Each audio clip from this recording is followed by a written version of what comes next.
personnes ont décidé d'employer les grands moyens et carrément de manger les vers blancs. C'est tout à fait sérieux et il paraît même que les grosses larves ont plutôt bon goût. Regardez ce reportage surprenant de Jean-Régis Ramsamy et de Claude Testa.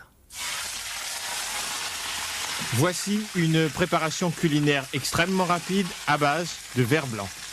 Un plat concocté par Arsène Robert au talent de cuisinier évident, mais il est avant tout technicien de laboratoire. Ça fait 10 ans que je travaille à la FDGDEC.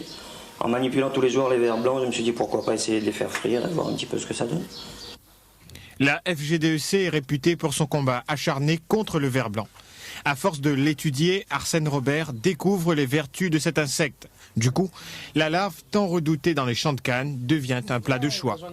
Mais attention, tout ne peut pas être consommé dans le ver blanc. Les fins gourmets choisissent la nymphe, cette petite bête qu'on trouve en retournant la terre dans les zones infestées. Premières impressions d'une nouvelle génération de consommateurs. Je trouve que c'est bon. J'ai l'habitude de manger des guêpes et ça se rapproche beaucoup du goût. Ça se vend cher, c'est cher en plus.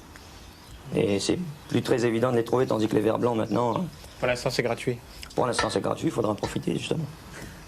Si on fait l'analogie avec un papillon, il y a le ver, il y a le cocon et puis il y a le papillon, ça correspond au cocon.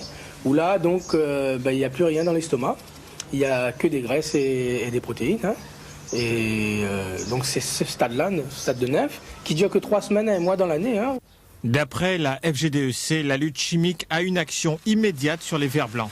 Les hannetons trépassent. En clair, il n'y a aucun risque que les larves soient infectées de produits chimiques. D'ailleurs, de plus en plus, c'est la lutte biologique qui est préconisée, comme les opérations de trempage dans des solutions de Boveria. Vous savez, les Réunionnais à la base aiment tout essayer. Hein. Si les gens trouvent ça bon, les gens se mettent à chez les nymphes, plus ils mangeront de nymphes, moins il y aura d'adultes, moins il y aura de larves pour l'année d'après. La guerre contre le ver blanc est déclarée depuis 17 ans à La Réunion. C'est la première fois qu'on s'exprime avec tant d'appétit sur ces petits bouts d'insectes.